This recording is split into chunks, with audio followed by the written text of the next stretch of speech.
Magandang umaga sa inyong lahat, mga kapatid. Narito na naman ang inyong lingkod, Father Bob, upang magbigay sa inyo ng napaka-simple pagninilay sa araw na ito.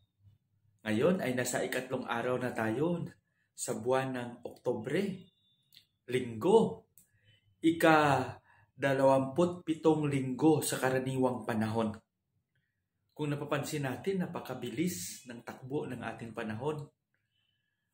At ang ating pagninilay sa araw na ito ay ibibigay sa atin ni San Marcos, Kapitulo 10, versikulo 2 hanggang 16. May ilang pariseyong gustong subukin si Jesus, kaya't lumapit sila at nagtanong, naaayon po ba sa kautusan na palayasin at hiwalayan ng lalaki ang kanyang asawa? Sumagot siya, ano ba ang utos ni Moises sa inyo? Sumagot naman sila, ipinahintulot po ni Moises na ang lalaki ay gumawa ng kasulatan at paghihiwalay bago niya palayasin at hiwalayan ang kanyang asawa. Ngunit, sinabi ni Jesus, ginawa ni Moises ang utos na iyon dahil sa katigasan ng inyong ulo. Subalit, simula pa ng likhain ng Diyos ang sanlibutan, nilalang na niya ang tao na lalaki at babae. Dahil dito'y iiwan ng lalaki ang kanyang ama at ina. Magsasama sila ng kanyang asawa at ang dalawa'y magiging isa. Hindi na sila dalawa, kundi isa. Ang pinagsama ng Diyos ay huwag paghiwalayin ng sinuman. Pagdating sa bahay, ang mga alagad naman ang nagtanong kay Jesus tungkol sa bagay na ito.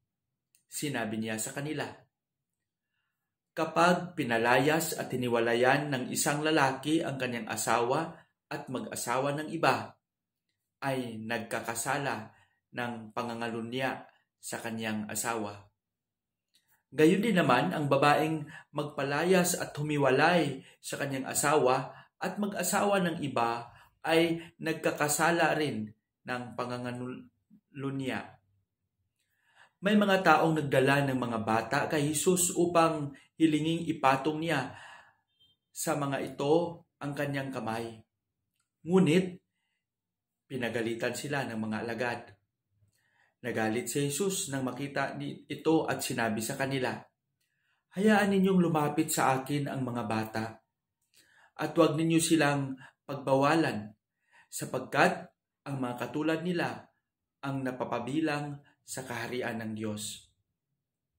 Tandaan ninyo, ang sinumang hindi kumikilala sa paghahari ng Diyos tulad ng pagkilala ng isang maliit na bata ay hinding-hindi pagharian ng Diyos.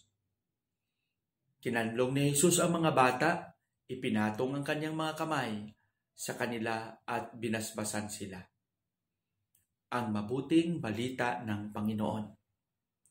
Sa mga gilukong sumusubaybay, narinig ninyo ng mabuti ang ating Ebanghelyo sa araw na ito, sa araw ng linggo. Gaya ng sinabi ko, nasa ika-27 linggo na tayo sa karaniwang panahon. Napakabilis at papasok na naman tayo sa sunod na linggo sa ika-28. Oo nga, araw-araw ang mga pagbasa ay nagbibigay sa atin ng napakagandang pagninilay. Sa gaya ngayon, may dalawang mabigat na gustong iparating si San Marcos sa atin. Una, ito yung diskurso tungkol sa paghihiwalay ng mag-asawa. At pangalawa, ay tungkol sa paghahari ng Diyos na katulad ng isang maliit na bata.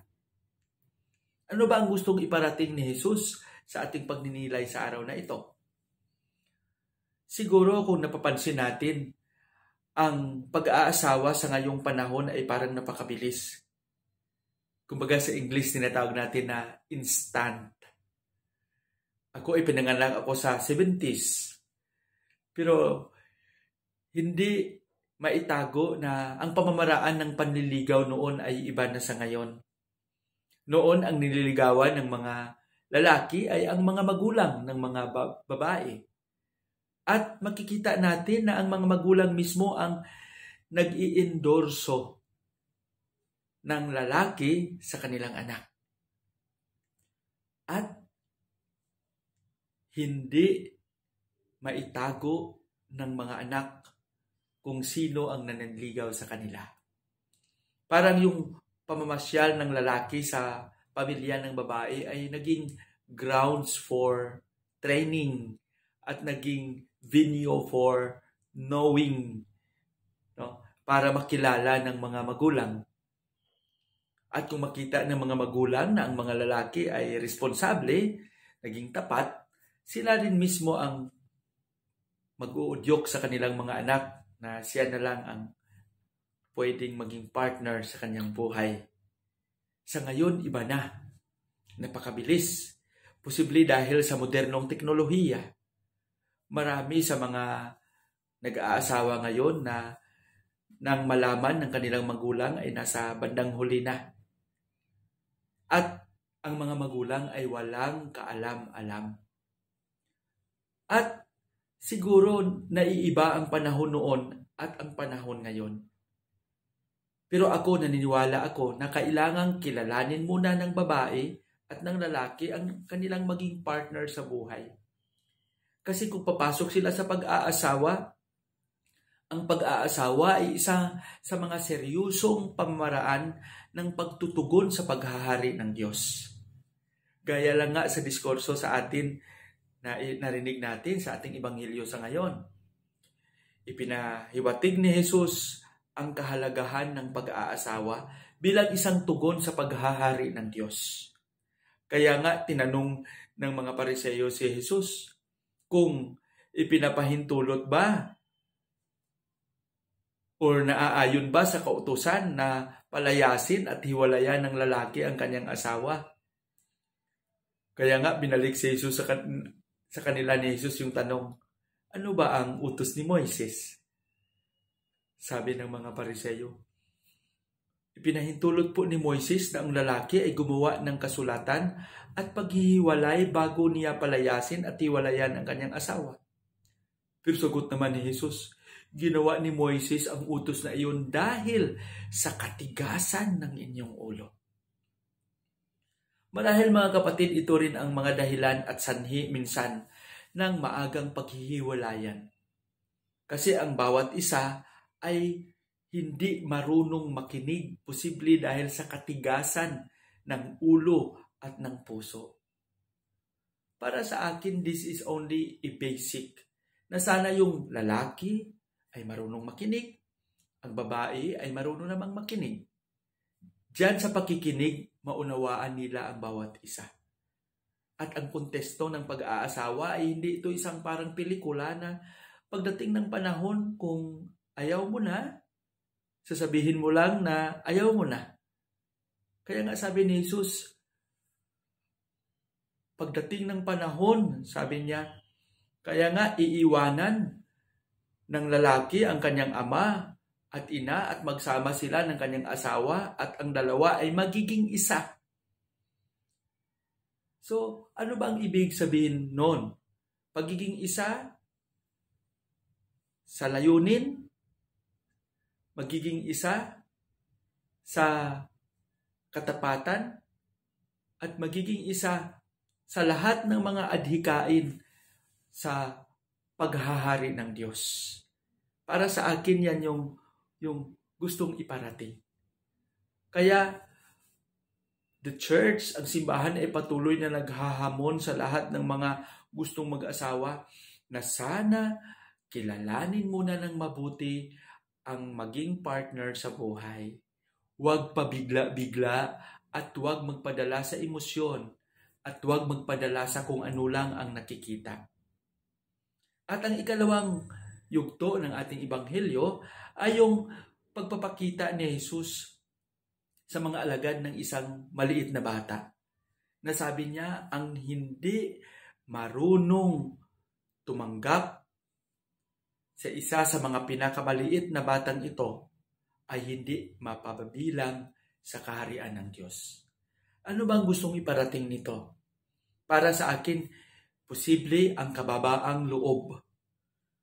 Ang mga bata ay mayroong mababang kalooban. Hindi mag-isip sila ay hindi gaya ng pag-iisip ng isang matanda. At ito rin yung mga pagbasa natin sa nakalipas na ilang araw. Ang mga kaugalian ng isang bata na hindi marunong magtanim ng galit, napakababaw lang ng kaligayahan, nakikinig at hindi marunong magsinungaling. Mapakumbaba. Para sa akin, yan ang magandang pag-uugali din na sana pwedeng i-adapt, sundin ng mga taong gustong pumasok sa pag-aasawa. Yung marunong makinig, yung mapakumbaba. Kasi yung taong marunong magpakumbaba ay marunong makinig. Pagnilayan natin ito ng mabuti. Ang tugon sa pag-aasawa ay isang tugon din sa paghahari ng Diyos. Ang tugon sa pagiging gaya ng maliit na bata, ang pagpakumbaba ay isang tugon din sa paghahari ng Diyos. Naway, patnubayan nawa tayo ng Panginoon. Sa ating panalangin, Panginoong Hesus, maraming salamat sa mga biyayang ibinigay mo sa amin. Maraming salamat sa walang sawang pagtanggap at paggabay sa amin kahit sa mga panahon na hindi kami marunong makinig at sa mga panahon na hindi kami marunong magpakumbaba. Salamat sa patuloy mong pagyakap. Salamat sa pagbigay mo ng mga biyayang aming nagamit sa aming pangaraw-araw na paglalakbay at pagharap sa lahat ng pagsubok sa aming buhay. Hinihiling namin lahat ito sa pangalan ni Jesus na aming Panginoon. Amen.